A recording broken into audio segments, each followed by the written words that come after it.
Okay, so welcome to this interview training on how to answer motivational questions. I am so delighted that you're here. The purpose of this training is to help you become more well prepared and more confident for interviews. My intention is to really go deeper in terms of how to answer specific motivational questions. We're going to go deeper into 7 specific questions there. So here's today's agenda. I'm going to go over some basic interview tips, speaking tips, and then I'm going to go over the motivational question framework. And then specifically, we'll spend more time on like sample answers on 7 questions there. And if we have time later at the end, happy to answer questions and happy to practice it with a few of you of the why you question there. Okay. And feel free to share, insights or anything in the chat room. Okay, so let's get started. So the purpose of interviews is to really to present why you're the best fit. You need to really promote and pitch yourself to persuade the employer that you're the one to hire. And what's really important here with interview prep is that you really need to understand the need. So throughout the interview prep sessions I've been doing with many of you here, a lot of times I like to first start with really understanding the need. What that entails is really you want to understand the scope of the role, what the hiring requirements are, and what success looks like to tailor your answers. So this is where I really like to dissect the role of not only just analyzing the job description, but based on your research and then talking to the initial phone screen of the recruiter, what is it that they're really looking for? When you can really understand that, it really helps you tailor your answers. So you want to ask questions such as, why is the role opened? What's the need?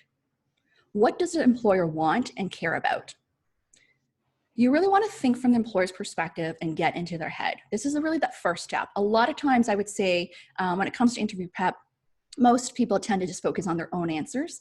And I really want to challenge you to take a step back and really take this first step is to really understand the job there, because that's going to make a huge difference in terms of progressing further. Okay, so here's what I call a general interview assessment criteria. This is from my years of recruiting experience, having recruited for companies like Google, AstraZeneca, J&J. These are typically, I would say, the standard things that employers look for. The first is really that role-related expertise and experience. So this is really that initial screen, even before they see you for an interview, they've already seen from your LinkedIn profile or your resume that you already have the basic requirements of the role-related knowledge, expertise, and experience there. And so this is what you also want to qualify yourself further in an interview, because they only see what they see on the resume and profile, so you want to elaborate further.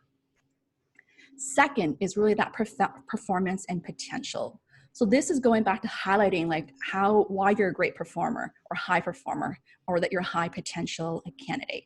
And this is why you probably heard a lot from me where I push for talking about your accomplishments and results, because that is also an indicator of your performance there.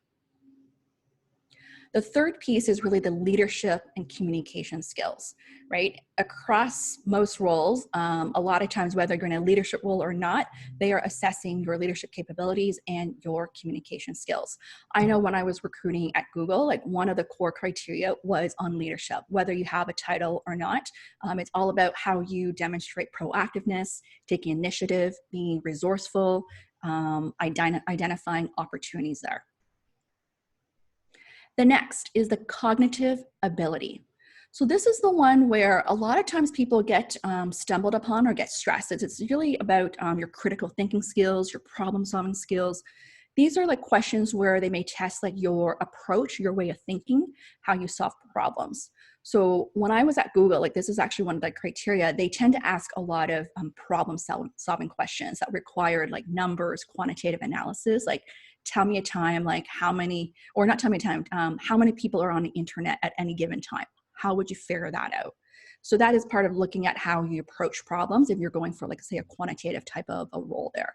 And this area, I would say, does require practice there. This also ties into case study interviews. The last piece here is really that cultural fit. So this is why it's so important to really understand the company culture, what the environment it's like, what words do they use to describe the people, Like when I was at Google, the fact that they use cultural fit is really called googliness. And you really had to research, understand, like, what does googliness really mean? And it's a combination of factors of being analytical, resourceful, someone who can like work hard, but also has like a life outside of work as well. Those are all factors that they also use to assess your fit there. Okay, so this is an overall assessment criteria. So I want you to keep this in mind when you are preparing for interviews of what are things that I could highlight that demonstrate these type of things that an employer would be looking for there. So next is, how do you prove that you're a great fit, right? At the end of the day, you are trying to convince the employer to make an offer, to hire you, right? So what are some things that you can really do to demonstrate that you are a great fit? So here are some tips to keep in mind. First is to really showcase that you understand the roles, responsibilities, and expectations, right? Because this goes back to really analyzing the job, and you really want to be able to talk about that. So a lot of times, even in behavioral question setting, you're probably talking about your past, right, of what you've done. But what you really want to do is tailor back to the job itself so that they can really see you in the job there. So I'll give you an example here. I was recently preparing for an interview with a client where she comes from a recruiting background, like recently, but in her past, she also had a learning development background. And she's interviewing for a role for a leadership development program manager role where it's managing engineering new grads that has recruiting, talent development, project management as well. And so it's not just recruiting, but it's also talent management. So when she was talking about her past experience, it was more focused on recruiting. And the way to really connect back to the role itself is to actually talk about what you understand about the job, how you understand it's more than just recruiting. It encompasses a lot of things, and they'll bring in your other experiences there as well. Next is, you want to convey that you know what it takes to be successful in the job. Right? So this comes from also confidence and certainty that you really understand the job and that you know how you can help them solve problems and achieve the employer's goals there. Okay? Third is to demonstrate that you have the relevant knowledge, skills, and experience. So if you're going through an interview, most likely you already have what we consider like the basic or minimum qualifications that they're looking for already. Now in an interview, you're really trying to go deeper in terms of if you have a specific knowledge or skills that you really want to highlight. So really think about like, what's that competitive edge of yours that you know something better than anyone else that will give you that edge. So for example, like when I was recruiting in pharmaceutical industry, I didn't know anything about the industry, but hiring managers tend to have a very particular preference in hiring people in sales and marketing roles where they knew like particular drugs, like in having knowledge in that. And so if you can really highlight in terms of years experience of understanding a specific product or like a drug name or whatever that is, that you have very special knowledge in, that will give you a competitive edge there. Next is to provide evidence of support. So this is really that proof. Okay, so this ties in more of the behavioral questions there, but it's really giving like proof to showcase that, hey, you've done it, and that you can give them confidence that you know what to do when you're in the job there. So a lot of times, this is what I've learned in recruiting, is that you want to avoid the fluff and give the facts, right? And this is what it is, like providing the evidence of support there to build your case. Next is, do you want to connect the dots of how you're able to add value to the new role, right? So there's a difference between just talking about your experience, but also you want to talk about how you can help them grow. So this is more about talking about the future, like talking about to the employer of their vision, their goals, what are their KPIs, of what they're trying to achieve, and bringing back into your own experience of what you know, like how you can really help them grow. Lastly is, you want to give a sense that you're smart, quick learner, and great to work with. Okay. At the end of the day, people hire people that they like, trust, and want to work with, right? After you prove that you have the qualifications and the skills, you also want to showcase that you can really get up to speed quickly. So for those who may be, let's say, changing industries, changing professions, or if you have very junior experience or you don't have much experience at all, you need to demonstrate that you're a quick learner, right? That you can hit the ground running. So here, an example that I always like to share was when I had a client who was in in the government industry working as a campaign manager, and he really wanted to change to tech to become a product manager. And when someone looks at the resume, it's so different that it's like almost impossible to make that change. And the way he really got in, like he actually talked to over a dozen people at one of his target firms to get his foot in the door, was that he went above and beyond and really understanding like the industry, the company, the culture, the products, knew the KPIs in and out, and he had like multiple endorsement and referrals. And he was able to ace like the case interview as well to show that he's a quick learner there. Okay, so for those who tell me I don't have experience, how do I prove myself? There's many other ways that you can showcase that you are someone with high potential there, high potential talent. Okay, so let's move on to some speaking tips here. So this is something I know I work with a lot of you on, which is the speaking on how to be more succinct, how to speak with structure. So I thought I would provide you some tips because this is something I work on with a lot of you here. The first is to start with some marketing sound bites. The goal here is you want to make it easy for the interviewer to take notes. So think of impact statements. Think of something that's catchy that will make it easy for them to take notes, right? So for example, you can say that you grew a business by X%, or that I want to do this because of X, Y, Z. Keep it to like the first sentence of like less than 10 words to make it catchy and punchy there. Next is to know your key points. Keep things to threes. So for those who've been working with me for a while, I always like to push for like, what are the 3 key reasons of why an employer should hire you? What are 3 key strengths, 3 key reasons why you want to join a company? The reason you want to do that is it actually makes it easier for someone to remember, and it's more impactful. There have been many, many studies shown that when you keep things simple to threes, it really makes you stand out there. Okay, so I'm going to be walking you through some answers when you think about how can I keep things into threes there. Okay, and actually I was just working with one of my other client, Divya, we were working just a couple days ago here on coming up with the 3 key reasons of essentially like your unique value, right? So we talked about, I forgot what the key reasons were, but it was around minimizing like production timeline was like one reason. Another was maximizing like team performance. That's another reason. And then through that, you can build your case as you prepare for an interview. Like what are examples and answers of how you've done that key reason there? Okay, so this is part of also personal branding. When you think of what's your competitive edge, you want to identify those 3 key reasons and continue to build a case throughout the entire interview. Next is you want to avoid over explaining and any irrelevant details. So I talk about how you want to be specific, but avoid too much detail. So this goes into storytelling is great and important, but you really want to ask yourself, is this relevant? Is this actually going to qualify me for the job?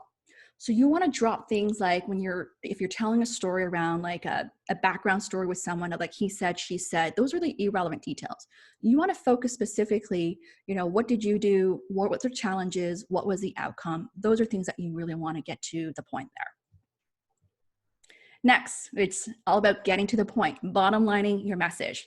This is one of my favorite techniques to use, is to really bottom line your message. So as you prepare for interviews, I want to challenge you to think about the way you start your sentences. Is it compelling? Is it bottom line? Is it clear? Is it something easy that an interviewer could take good notes? The reason I push for this is, when I was interviewing for Google, all interviewers had to take detailed notes of every single interview conversation. And I have found those who are more effective in communicating their message in a very like that point form type of format, interviewers took better notes. And as a result, they scored higher as well. That ties into my point here. Next one is keeping it short and simple. So usually each question I recommend to keep it just 2 to 3 minutes long. Anything longer than that, it could be very long-winded and people may lose the message there. Okay, so I'm curious to know, based on these 5 points here for you, what's like 1 or 2 key points that you really want to practice honing in on as you prepare for interviews to be more succinct? Feel free to type in that chat room.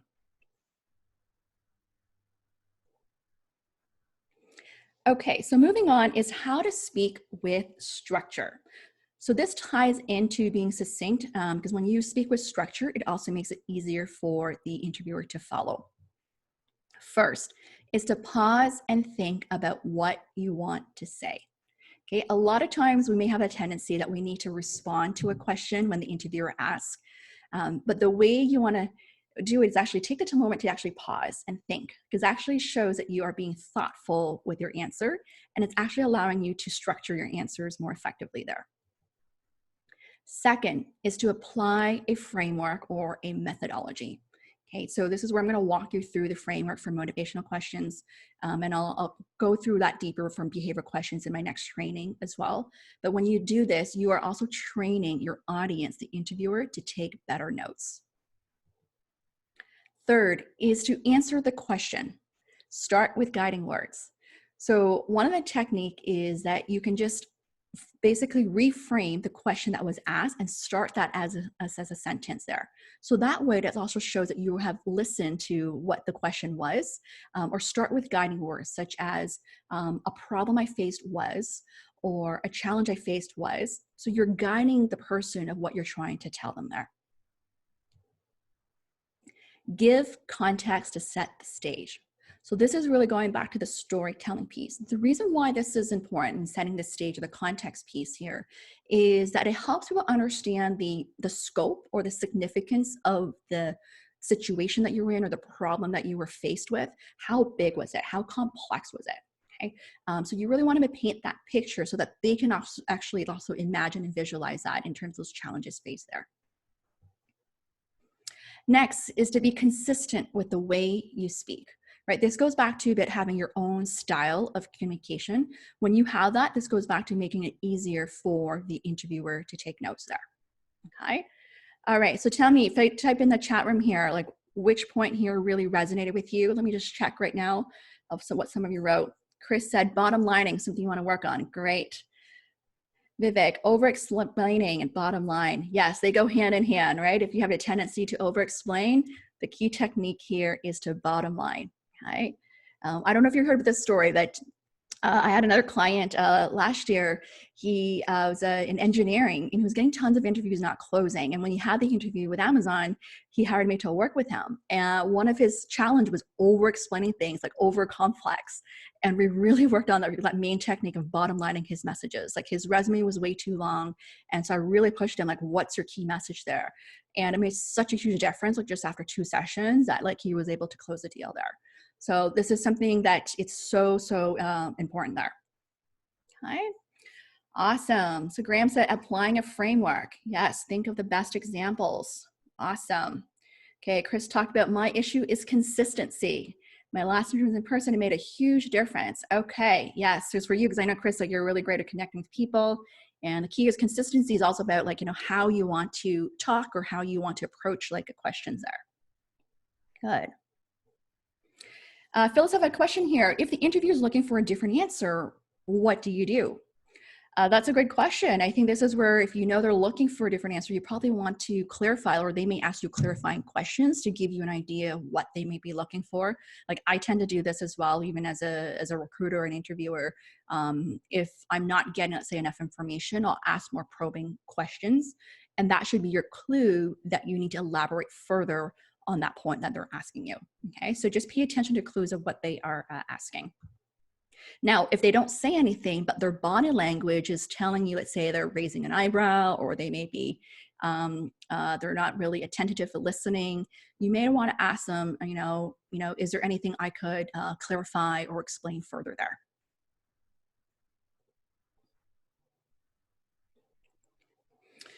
Oh, Lily had a good question. What do you do if you completely blank out for a question? I can tell you this happens to all of us. Okay. And so this is all about now, this, what you're referring to now, it's like, how do I handle my nerves as well? Because what usually happens is you blank out, you're like, oh my God, what to say? The first things first is take a deep breath. Just take a deep breath and calm down. Okay. And really what you want to do here is you want to buy yourself time. So I talked about this technique here. A few things you can do is that you rephrase the question, you ask them to clarify that question, right?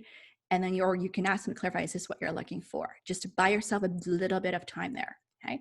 Or you acknowledge the question. Let me take a moment to think about it, okay? And then so you can just take a moment to think there. Okay. This happens to all of us, but the most important thing is you got to stay calm, breathe, and think about, okay, well, what is it that they're trying to look for here, and try to answer accordingly. Okay. Don't second guess or doubt yourself, because otherwise you're analyzing your head and you're not going to be present in the interview there. Okay. Okay, so I'm going to go into the framework. Let me see here. Before I get, these are Sheldon. I know you're here as well. If you can maybe share in the chat room, like some of the mindset tips. I don't have it in this training here, but I know for you, you had like 3 interviews last week in a day, and we really worked on your mindset. And maybe if you can share some like quick tips of what you did to help you get in the right state and stay focused for like 3 very different interviews for like in that sales and marketing realm. If you can share with the group here, that would be great, because I don't have mindset tips here, but we'll address that later on as well, because a big piece is also is your mindset and confidence there. Okay. All right. So let me move on and I'll answer some questions as well. So here is the framework for how to answer motivational questions. I call it the 3-step method. So the purpose of motivational question is that what the interviewer is trying to understand is understanding your self-awareness, how well you know yourself, what motivates you, and your rationale, right? And how you make decisions. That's really the overall like why they ask motivational questions. Okay. So here's the method. Step 1 is you want to have the opening line, right? Identify your 3 key points, right? 3 of my top strengths are, right? 3 key reasons why I want to join your company are. You start with that. And you have 3 reasons. So it's really, really clear. You're about to tell them what you're going to tell them. Okay. Then you're going to give the proof. You're going to elaborate, provide either evidence of support, give them the facts, results, reasons, explain your why, right? You want to explain further what it means to you with this reason that you just gave them there. Okay. Because the way, let's say I identify, let's say, I don't know, if you're looking for, let's say, a collaborative work environment, the way I define it may be different than the way you define it. So you want to explain your rationale of like your why is that important to you, and what that looks like. And the last step is the conclusion. So you really just want to just summarize your message here. Okay? It's okay to repeat yourself, but again, this is just to hone in your messaging further and for people to remember your message there. Okay, so it's really simple: opening, proof, and conclusion. Okay. Okay, so here are some of the common motivational questions. I would consider these are like the classic questions. Pretty much you're going to get some sort of version of it, or you're going to get the exact same version of it there. So I really want to challenge you to have these answers prepared. They may look so simple, but when we actually analyze it, or when you're preparing for a job interview, you can see how they all need to tie in, so that people can see that, okay, it's well thought out there. Okay? The first one is, what's important to your next career or job? Okay, this is also one of my favorite questions, because it's really like, it's like, what are you looking for? Like, what's important? What's next for you? Okay, this is all about identifying, like, are you driven by, let's say, money, status, by a challenging role? What is it there? So you want to identify those. And I'm going to walk you through each one in my sample answers there. Why are you looking for a change, right? People want to understand your rationale of why you're looking for a change, whether you are looking to change professions, change industries, leaving your current job. People want to know your rationale behind that. Why did you join or leave XYZ? This was a question I always asked when I was at Google. It was part of building my business case. The hiring committee really want to understand how people made decisions there. Like reason for leaving, reason for joining. So you want to have like clear answer. You probably don't need to have like 3 reasons. You just need like a one solid reason there. Okay. Why are you interested in this company? Okay, so they want to know, why do you want to join them? Why are you interested in this role? Okay. Why hire you? Now, I want to take a moment here. So one of the common mistakes I see people make is the difference between why are you interested in this role versus why hire you? Okay, so I'm going to take a moment to explain here.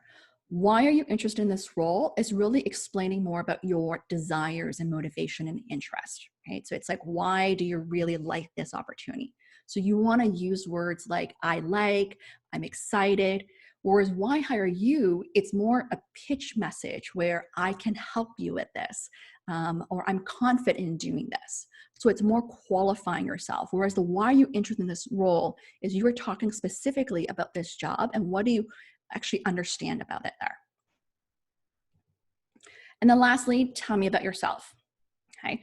So this may not seem like a motivational question, but part of it is also trying to understand, what are you looking for? Like what's next for you? And why do you want to make a change? So I'm going to walk you through some samples there in Framework. Okay. So before I move into that, let me just check in if there is, and in the chat room here, let's see. Are there any questions? Okay. Okay, so Vivian talked about being asked for things I really don't know and no experience of. Yes, that could happen, especially for those of you may not have that much experience. You need to take it based on what you know and what you understand. You can ask probing questions as well and try to take your best, I wouldn't say guess, but like your rationale as well, especially if you are asked to come up with like a approach to how you would solve a problem there. You need to have your own methodology in solving problems, because at the end of the day, it's how do you approach problem solving. Okay, so Sheldon shared, thank you for sharing some mindset tips. I tailor and practice my elevator pitch and USP for each interview. So I set my intentions for each role and what I want to achieve in it. Amazing. So you set a clear intention with a vision here. I amped myself through affirmations. I stretched and took a deep breath between interviews and took the interview standing up. Okay, so we talked about, standing up. If you are on a phone, standing up could allow you to project more confidence and project your voice better as well. I love that piece about amping yourself up through affirmation. That's something I know we worked on a lot. One of the ones that I came up with last week was I aced the interviews by speaking with assertiveness, confidence, and enthusiasm. Right? So saying that out loud as well of how you want to show up and ace the interview there. Right? Typically, I don't recommend more than one interview a day because that will help you minimize anxiety and overwhelm and help you stay focused. But in his case, opportunity came up. It's like, you just have to take it. And so it was so key to manage the mindset and how you see yourself and how you think about the opportunities here. One of the things I always recommend, if you have multiple opportunities, you have to be very, very clear on like why this role versus the other role and why this company, because it's so easy to get mixed up, or you may have the same answers, but there should be some tweaks along the way based on what you know about the job there. Okay. Awesome. All right. So Chris said, prep with Diana and colleagues to calm my nerves and get comfortable with knowing myself. Mindset is everything. It is so true. Mindset is a huge one. I was going to do some mindset tips here, but I want to focus more on the answers. But it's a huge, huge thing that I do with a lot of you here as you prepare for interviews, just because when you want something, it's natural to have this anxiety or overwhelm or have these butterflies before you go for an interview there, right? Okay, so let's move on to sample answers. Okay, so this is the bulk of the training I want to cover. So the first one, what's important to your next career or job? Okay, so really the purpose here is that you want to showcase what motivates you, like what drives you at the end of the day. I'm going to share with you some examples. I'm sure you have some of these reasons as well. Feel free to share in the chat room as well. Like what are some of your reasons? Is, the company's business, brand, and reputation. Okay, that's important to you. Next could be company's culture and work environment. Next would be a business growth potential, right? If the business is actually growing, it's exciting to be part of it. Career advancement opportunities. Boss and people that you get to work with. Job responsibilities or like a leadership role. Location, hours, and work-life balance. Let me tell you, when I was in recruiting, I would have people reject me an opportunity in my first outreach just because the job was like half an hour, 45 minutes away from where they live. So location definitely matters. I mean, these days we work remote, but I know location does matter to a lot of people there. Stability, salary, and benefits. Okay, so these are just some reasons. So feel free to type in the chat room, like when you think of these things, what's like one big thing that's really important to you? And usually I would say, if you look at your past experience and past opportunities, things that you didn't like in the past or that you lacked is usually an indicator of what you're craving more of. So if you had, let's say, a bad boss or worked in a toxic work environment, you're probably looking for a work environment that is more like collaborative, more positive, right? I saw Graham just smiling here. Like, I think some of you can relate to that, right? If you had some like a bad experience, like a bad boss, you know, most people leave because of like a bad boss, that you probably want to work with a great boss there, right? So these are things that are important, and it's important to talk about these things. You may not have to say that, hey, I had a bad boss in my past experience, past role, but you want to highlight that why that's important. So it could be, let's say, if relationships are important to you, you want to talk about that. Like it's important that, you know, the people that you work with, that you also get to know them on a personal level as well, right? Okay. So feel free to type in chat and let me know what are some things that are important to you as you decide to make your next career move. And something I want to highlight here is that as you evaluate opportunities, this also becomes your evaluation criteria as well, right? If you identify your top 3, these are things that you want to be, it will help you think of questions you want to ask in an interview to the recruiter, the hiring managers, the people you get to talk to help you assess, you know, is this a great place to work? You know, is this a place where I really want to grow my career there? Okay. So here's a sample answer. So there are 3 areas that are important to me in my next job. All right, so just start with that. You start with your guiding sentence here. First is a meaningful and challenging work. Second is potential for upward mobility. Third is to have flexible work schedule. Sorry, I have an extra Y there. I was playing with all my spacing. I forgot to take that out. And then you want to say, I'll explain further why these are important and what they look like to me. Okay, so you're going to elaborate further. Okay, don't just assume that they know what that means, because you want to explain, like, why are these important to you and what does that look like to you? You know, when people say flexible work schedule, the way I define it could be very different than the way you would define it there. Okay. And then you conclude it. In summary, you know, these are the 3 things that are important to me. Okay. Simple as that. Like this, by following this kind of framework, it should only be about 2 minutes, 2-3 minutes top there. Okay. So it's good? Yeah, you guys are following? Awesome. Awesome. Okay, the next one is, why are you looking for a change? Okay, this is another common one, especially if you are, let's say, if you're in a job and looking to leave, or you're changing industries or professions. This is a pretty common one there. So the purpose here is you want to showcase your goals and desires, right? The interviewer is really trying to understand how this is really, let's say, aligned with also your bigger vision, your career aspirations are. Okay, so you start with, I'm looking for a change because I want a new challenge, to advance my career, or to hone in my strengths and interests. Okay. So these are usually the common ones, right? Of, you know, what are some reasons why someone wants to look for a change? I'm sure there is more as well. So what you want to do is you want to explain why and define what it looks like to you. Okay, you see this framework here, you explain further, right? You identify those 3 points and you explain, and then you conclude. Okay, so that's really the framework that you want to follow. You see how I capitalize I want, because it's really, you're trying to talk about your goals and desires here. What are you chasing? What are you going after there? Okay. Now, the key here, let me just say loud here, is sometimes, and I've seen this with some clients, is they talk about because they had the bad experience, like a bad boss, you know, they may start with, I'm looking for change because I hate my boss or because I hate where I work. You don't want to start with that, even though that may be the case. But in an interview, focus more on the future of what you're going after. And people can tell, like, just read, like they can tell it, and that will give them an indicator of what's already important to you there.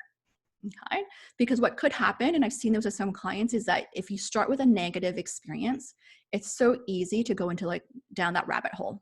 If you start talking more and more and you're like, oh my God, what am I trying to highlight here? And it just, like, leaves like an awkward situation there in the conversation. Okay, the third one, why did you join or leave XYZ? You know, so why did you, in terms of the company, I think your rationale. So the purpose is to showcase your rationale and motivation. Okay, so here are some of the reasons. I joined XYZ because it was an amazing opportunity, growth potential, great boss, or leadership team, or product. Okay, I've heard reasons where sometimes people join an opportunity because their former colleagues refer them, or they got poached by their boss. Right, that could also be a reason as well. I left ABC because, or I want to leave my current employer because I've hit a plateau in my career. That's pretty common, the one that I hear, and they're looking for, like, a new challenge or new change. because I want a more collaborative work environment, which kind of sometimes already an indicator, and as a recruiter, reading between the lines, is that you're probably not in a collaborative work environment right now and you want to look for something different. Or you're looking for like a more flexible work schedule there. Okay. So here's the key thing: focus on aspirations and desires instead of what you didn't like about your past situation, job, or boss. Okay. That's one of my key reminders here. Okay. I know a lot of times, like, when I'm in coaching situations with you guys, it's okay that you be frank with me, but also obviously I coach you to be, okay, well, how do we reframe that in an interview setting there? So it sounds more positive and friendly there. Okay. Okay. So question 4, why are you interested in this company? Okay, so this is another comment. So the purpose here is that you want to showcase you've done your research. Okay, you want to say things like, I'm interested in joining XYZ because great brand and company. So you can talk about, let's say, their reputation as an employer. They've seen that they've been recognized as a great place to work. Could be a great culture. You can maybe highlight that you've talked to people through your research, that what you like about the culture there. So you highlight some things that what you like. Let's say it's fast paced or it's innovative, it's collaborative. So I want to showcase that you've done that research there. You like the product, you think it's a great product, and that they're solving a specific need that you really care or passionate about there. Great people, right? Smart and driven people that you get to work with. That could be some of your reasons. Great potential for growth, right? It could be that you like the variety of work in this role, or that you see that there's career advancement opportunities, or that because it's a growing business there. Okay, so I'm curious to know, when you think about, the decisions that you've made in the past of companies you joined, like, what is it that for you, like, why you joined, like, why you're interested in the company? Or like, Sheldon, I know you recently had some interviews, like, what were some reasons you gave of the 3 different companies that you interviewed for, of why you're interested in joining the company? Okay. Now, even though I know some of you just have told me that, I just want a job or I need a job, you probably don't want to say that in an interview, okay? You still want to give some thoughtful responses of why you want to join them. Right? At the end of the day, it's like you are also, you're winning them over, right? You're wooing them as well, and you want to give some, compelling reasons there. Okay. Question 5 is, why are you interested in this role or opportunity? Okay, so the goal here, or the purpose here, is to really showcase alignment in terms of your career aspirations, what you like, and understanding of the role. Okay, this is why they're really asking you this type of question, right? Even though, let's just say that you've been in, let's say, a sales career, or let's say an analytics career, there's usually differences in terms of the responsibilities of the job, right? So as an example, like, I had a client a long time ago too. She was in an analytics role, and she wanted to leave because she wanted to spend like 80% of her time doing analytics, whereas her current role was only 20% of the time doing analytics, right? So you want to understand, one of the questions you want to understand is, like, what's the percentage of time that you get to do X, right? And think about, what is it that you naturally enjoy doing, right? If you can spend majority of the time doing that, do you get that in this role? And you want to mention about that. So for example, you can say, I'm interested in this role or opportunity because I like the core responsibilities of the job, right? So you talk about, what is the primary focus? So for those that say, if you're in sales, is the fact that you get to like hunt for new businesses, or if you really like being in a relationship management, the fact that you get to nurture relationships there. It aligns with my career goals, right? Usually you want to say something like this, where how there is alignment to where you're trying to head to and how that's a good fit for you as well. It leverages my strengths and interests. Okay, so it ties back to that, right? In terms of like, do you get to do what you're really good at, what you kick ass at, and what you really care about? Okay, you get to develop new skills or knowledge in XYZ. Okay, that could be something that you're working towards, that you're working on something specific, and this role allows you to do that there. Okay, so the key here is you want to be authentic and enthusiastic about this. You want to show them that you want this as well. Right? There's a piece about how it aligns with your goals, but you want to showcase that you care about it, you want this role. One of the common feedback I hear from interviewers through feedback meetings or calibration meetings is that that they say that the candidate may lack the fire in wanting this opportunity. And it's really talking about the passion, enthusiasm of the opportunity there. So if you can really convey that, that really makes a stronger case there. Okay. So Sheldon talked about here, I spoke to my passion for the brand affinity, team collaboration, and in the product. That is great, right? So that's three very different things that you can talk about, right? And you elaborate further, like, what does that mean to you there? Okay. Okay, so question 6, why hire you? Why are you the best fit? This is like that $1,000,000 question, right? That you are trying to answer throughout the entire interview here, okay? And really the purpose here is you want to convince you're the ideal candidate, okay? You want to provide a strong and compelling case. You are building a case. At the end of the day, the reason why we have multiple round interviews or why you meet with different people is you want to build a case. Okay. When I was at Google, just to give you an idea, there was like the phone screen interview and there was like 4 back-to-back interviews. And in order for the person to move forward, all 4 interviewers had to say yes. And they had to have a certain score of reaching, it was like a 3.5 over 4.0. And if they all said yes, I, as a recruiter, had to build a case. I literally had to write like a report card. It was like 50 to 100 page report card of why this candidate is a great fit. And so you, as a candidate, you need to give them compelling facts and statements for the recruiter to build your case. Obviously, not all companies do this at that intense, but at the end of the day, you are trying to build a case. You want to qualify yourself consistently throughout the interview. So even though if you don't get this why hire you question off the bat, every question they're asking, you are trying to qualify yourself of why you're a fit for this opportunity. You want to focus on the employer's needs, how you can help them solve their problems and achieve their goals, right? As much as you want to talk about your aspirations and desires, you also want to talk about how you can help them at the end of the day, okay? To give them the confidence that you can help them achieve their goals. You want to convey your unique value, right? Once you get to the interview stage, from my experience, like if you already passed that initial phone screen and you've gone on to meet with the hiring manager or the hiring manager's boss, you're really competing against only, I would say, a handful of people, right? 3 to 5 people max. When I was an agency recruiter, typically I would only present, like as an agency, we would only present 5 to 6 people. And out of that, we're confident enough that they would be able to hire 1. Okay. And so in terms of the odds of getting hired, it's definitely much higher once you get to that interview stage when it comes to when just applying through online there. Right? So to me, I always see that once you get to those interview rounds, you do have what I consider like control and influence of how you can influence the decision makers there. And so you want to highlight the benefits of hiring you.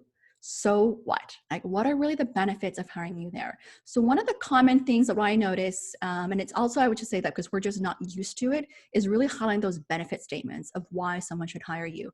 And so there's a difference between saying, I have this skill, I have this experience, I have this knowledge, but what's really so what, when you put it all together, what does that really mean to an employer?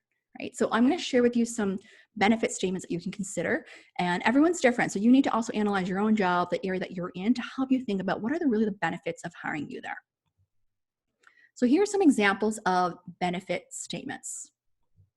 Think of what the employer cares about. So think of their KPIs, key performance indicators. Okay, what are they trying to achieve? And that's something is what you want to highlight at the end of the day. So for example, it could be help them solve a very specific problem. So as an example, let's say e-commerce, right? E-commerce is on the rise right now. And I think, I forgot, like one of them could be, right, when COVID happened, one of the things, company could be in e-commerce was how do we really make sure, the checkout process is smooth. The customer experience is great as well, right? Helping them solve a specific problem. Or how do we ensure that we don't have, let's say, a bottleneck or backlog? Next one could be helping them make money. Right? For those who are in sales, like how do you have to make money or expand business, build a brand if you're in marketing or PR, how do you help a company build a brand, help them save money for those who are in like operations, save time, right? Build relationships or partnerships, How do you make work easier, right? So this could be for those who are in like operations as well, or in process improvement, or how you can improve the quality of either a product or service there, right? So these are just some example benefit statements. I really want to challenge you to think about what is it that really the benefit of hiring you? What's really that positive ROI for an employer to hire you there, okay? Let me see if I can give you an example here. Let me think of an example. Let me see here.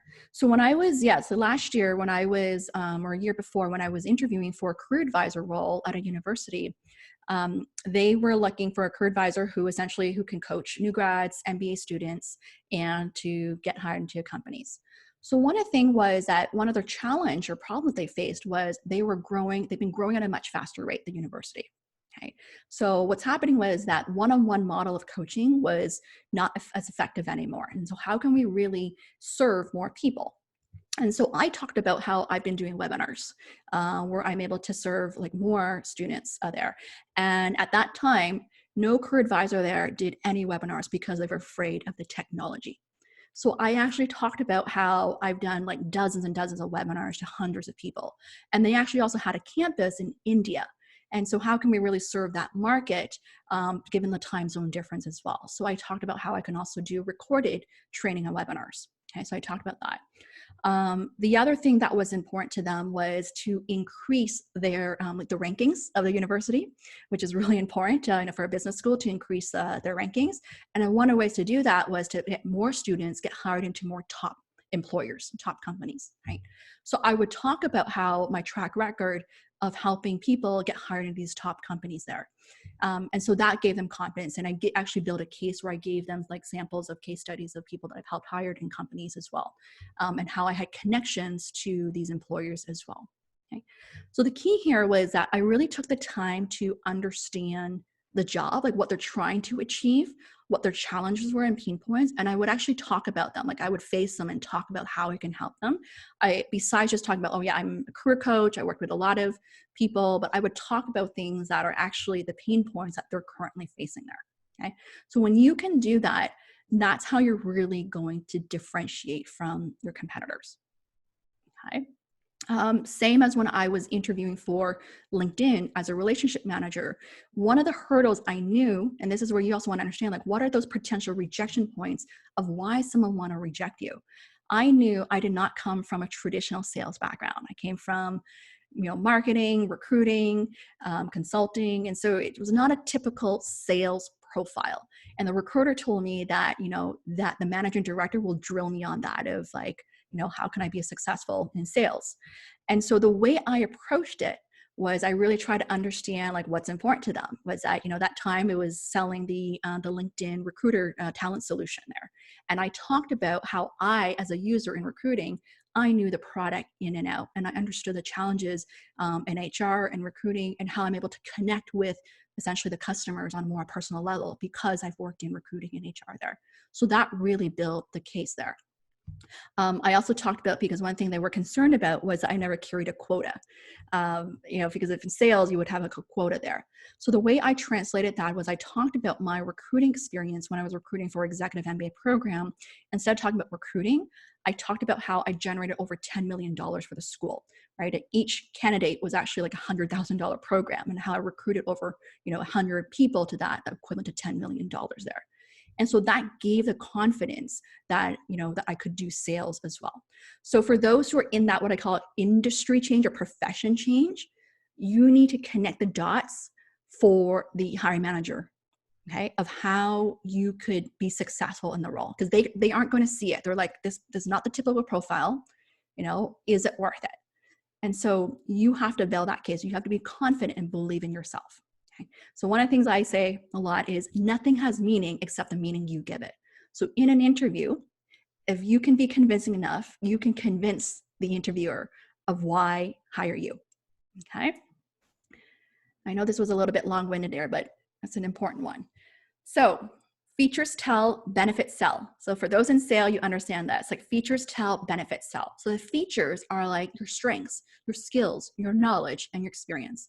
The benefits, the so what, is really what's going to differentiate you, what's really going to close the deal there. Okay, so I really want to challenge you to think about like, what are the benefits of hiring you there? So here's a sample answer. 3 reasons why you should hire me. Or you can say, I believe, or I'm confident that I'm the ideal candidate because. So drop words like I think, perhaps, maybe. Those are not strong words. You start with strong words, okay, with questions like this. You want to say something like, I have the relevant experience and expertise where I can hit the ground running, right? So you insert the benefit statement of that, okay? And then you elaborate further what that looks like. You give them the proof, okay? Going back to the proof there. You can talk about that you have a track record of success, okay, where I can help you achieve great results. Insert any specific benefit statement of what they're trying to achieve there, okay? Or that you're strong in or known for ABC, what specific knowledge that you have, expertise you have, or I can say collaborate effectively or make decision quickly or assess the problem quickly, whatever that is, insert that benefit. Okay? So I want to challenge you to come up, like use this framework, really identify what are the 3 key benefits or reasons to hire you and what are the benefits of that, okay?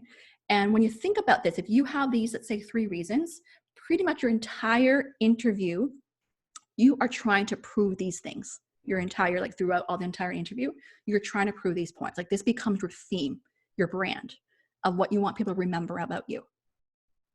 Okay, so really take the time to do this because when you have that, you're going to feel more structured and organized and conveying your thoughts there.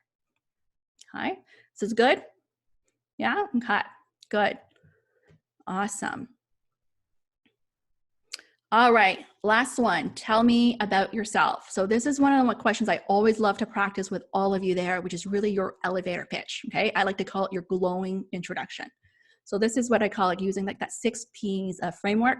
Some of you have already written this. I know some of you have been practicing with me a lot on this because you really want to nail this and know how important it is. So the first step or the framework here is the passion piece, right? You want to set the stage and the theme of your brand. What do you care about? Okay, set that stage there. Second is the potential. Show what you're great at, share what you're great at. Okay, so this is really that strengths piece, your reputation piece. Most people don't highlight these things just because they feel like they're bragging about themselves, but you really want to highlight these things, right? We talk about conveying your unique value. Okay, so you got to get comfortable, even if it's uncomfortable for you. Third is the past experience. Okay, so this is all about establishing credibility. Okay, many of you are pretty good at talking about that past experience piece here, but what I want to challenge you to think about here is really succinctly connect the dots of all your experience that you have, okay? Especially for those who have 10 plus years of experience, you want to summarize like in terms of your years experience, the industries you worked in, and the key functional areas of expertise that you have so that people can really just see like as an overview of your experience. And then you can add in a proud accomplishment, a story, a highlight, to really differentiate because no one else is going to have that same story or accomplishment as you. Okay, so insert an accomplishment. Some of you may have 1 or 2 or maybe 3 max, but I like just to 1 just to keep it simple here because this is just like the glowing introduction. That should only be 2 to 3 minutes. And when you want to highlight here as part of this accomplishment, part of showing accomplishments when people ask that question is they also want to see what you value, what you care about. You know, some people, for example, value the fact that they got to work on a very challenging problem. Some people may value the fact that they got to work with a really amazing team. Some people may value the fact that they got recognized and achieved this award, right? So that's part of the indicator to help people understand what's important to you there. Fifth is present situation. Okay, so this is where you want to bring it back to where are you now in your career, in your life. Be clear on where you're at and specific of what you want. Okay, some of you asked me, how do I really close the introduction piece here? So after you talk about your past, you have to bring it back to the present. If you're talking to an interviewer or potential hiring manager, it's like you have to bring back, like, why are we talking now? You know, where am I at? What am I looking for? Okay. And then lastly, you want to conclude with the purpose. Share your why and motivation. Okay, this ties back to the motivational piece here in terms of like, why are you interested in this role? Why are you interested in this company? Why you? Okay, most people don't do this at all in a glowing introduction, but I can guarantee you if you do like talk about these essentially 6 things in an introduction, it really sets a very strong stage. of giving a really good overview of who you want, what's important to you, and what you want there. Okay, good. Okay, so for those who are still working on this, so this should be about 2 to 3 minutes long, which is about 260 to 300 words there. Okay, and you can continue to fine tune it. You should have what I consider a baseline version that you can use across the board for networking. But if you are going for a specific interview, you can fine tune it and to tailor with more specific examples or specific stories that would tailor to that job there. Okay. Okay, so to wrap up the key learnings here. So what are some key learnings? And I want to hear from you as well. As one is you got to know yourself. You got to know yourself. The second is that you got to know your whys, right? So we talked about a lot of the whys here. Why you? Why this company? Why this role? Third is to know the role. Okay, so we talked about that. It's so important to dissect and analyze the job there. Fourth is to know the interviewers. So I know I probably haven't spent too much time on this, but you can also do some research by going through their LinkedIn profile, analyzing their past experience to give you an idea of like what they may value, what they care about. Like you can tell sometimes by looking at their LinkedIn profile, are they more, let's say, a numbers person, or are they more like a people person? Just the way they communicate as well to give you an idea of their personality and style. The fifth is to know the company and business, right? So this is going to know that bigger picture of what you know about their company to showcase that you've done your research there.